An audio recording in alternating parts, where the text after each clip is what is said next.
Hello, and welcome to the CAPM certification course offered by Simplilearn. In this lesson, we will be introduced to the CAPM certification course. After completing this lesson, you will be able to define CAPM and PMI, identify the application requirements for the CAPM examination, identify the guidelines to fill up the CAPM application, describe the CAPM exam outline and syllabus. Let us now begin with the terms PMI and CAPM. Project Management Institute, or PMI, is a non-for-profit organization that offers a certification program for project practitioners for all educational and skill levels. PMI is based in the USA and has local chapters across the globe. Therefore, if you are based in Singapore, you can look for a PMI chapter in Singapore. Such local chapters conduct regular knowledge sharing and networking sessions for people interested in project management. Certified Associate in Project Management, or CAPM, on the other hand, is one of the certifications awarded by PMI. It is a credential industry-recognized and demanded worldwide. For many of the project management jobs, it is a mandatory qualification. CAPM is not restricted to a specific domain.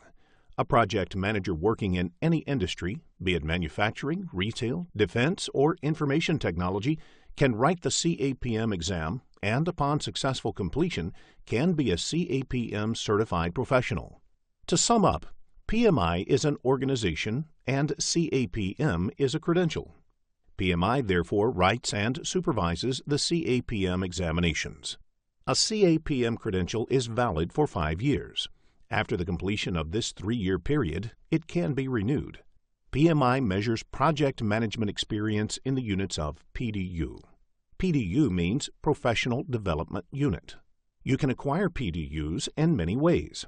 For example, if you attend a project management class of 1 hour by an expert, it is considered equivalent to 1 PDU. If you write a white paper on the topic related to project management, it may be equivalent to 5 PDUs. PMI has detailed guidelines on what kind of project management activities amounts to how many PDUs. You can look for the CCR handbook on the PMI website for more details. PMI releases a guide every 4 years. It's called as PMBOK Guide, that is, a guide to the project management body of knowledge. PMBOK Guide acts as a textbook for the CAPM exam. PMBOK Guide can be considered as a standard for project management profession.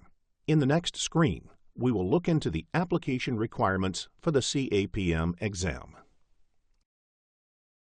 PMI CAPM certificate is an experience as well as knowledge-based certification.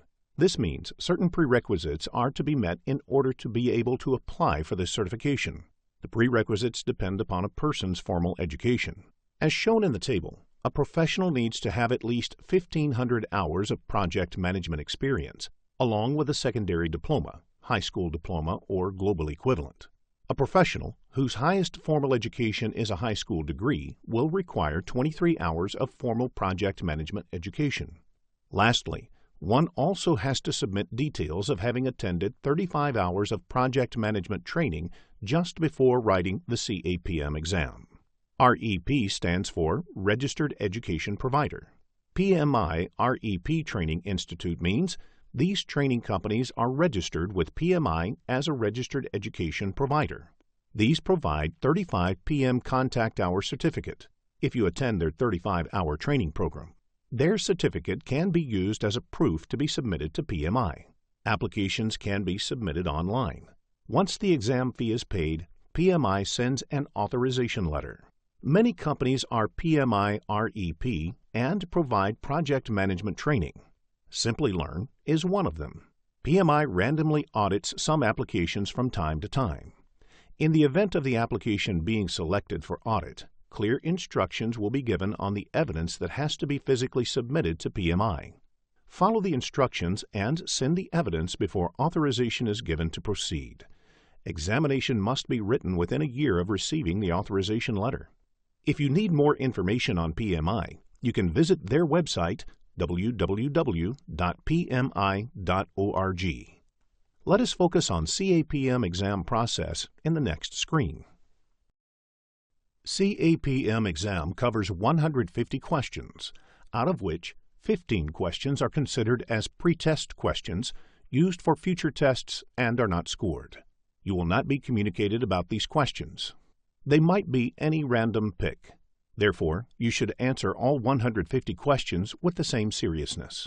PMI includes these questions to see how many test takers are getting them right. Based on this, they might decide to include these questions in the future exam.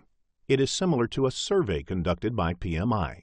Of the 150 questions, therefore, 135 will be scored. All questions are multiple-choice questions with only one correct answer. You get 1 point for every question answered correctly. There is no negative marking for the incorrect ones.